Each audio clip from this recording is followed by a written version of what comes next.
Hello বন্ধুরা, শুভ দুপুর। দেখো চলে এলাম রোজকার মতো তোমাদের সামনে। আজকে সকালে ব্লগ দেখাতে পারিনি তোমাদেরকে, আমার শরীরটা খুব খারাপ। সকাল থেকে আমি শুয়েছিলাম। তো দেখো এখন 3:10 হয়ে গেছে। আমার বরেরও শরীর খারাপ, ছেলেরও শরীর খারাপ, আমাদের তিনজনের খুব শরীর খারাপ আছে। তো কি রান্না করেছি তোমাদেরকে দেখাচ্ছি।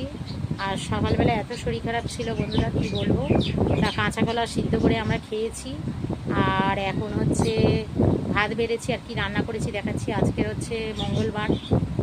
তো আমরা মঙ্গলবার হচ্ছে বাবা বজরংবলী পুজো করি, তাই আমরা মঙ্গলবার নিরামিষ খাই, তোমরা সবাই জানো। তা কী রান্না করেছি দেখো।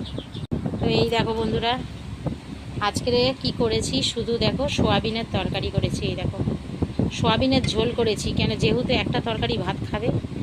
আদা বাটা, জিরে বাটা দিয়ে আর কাঁচা লঙ্কা টমেটো দিয়ে করেছি। সোয়াবিনের তরকারি করেছি শুধু, আর কিচ্ছু করিনি। মানে শরীর এত খারাপ তো বন্ধুরা, কী বলবো।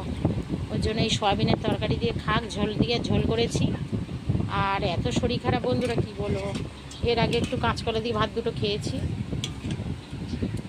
আর ওর ছেলের বাবা এখন খাক, আমি খাবো না, কেন আমার এখন শরীরটা দিচ্ছে না।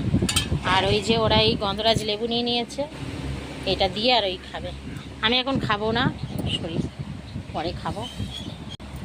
তো চলো বন্ধুরা, ওরা খেয়ে নিক, আমি এখন খাবো না, পরে খাবো। আর তোমরা সবাই ভালো থেকো, সুস্থ থেকো, ভগবান তোমাদের মঙ্গল করুক। আর এই পুরো শ্রাবণ মাসটা সবাই ভালো থেকো। চলো টাটা।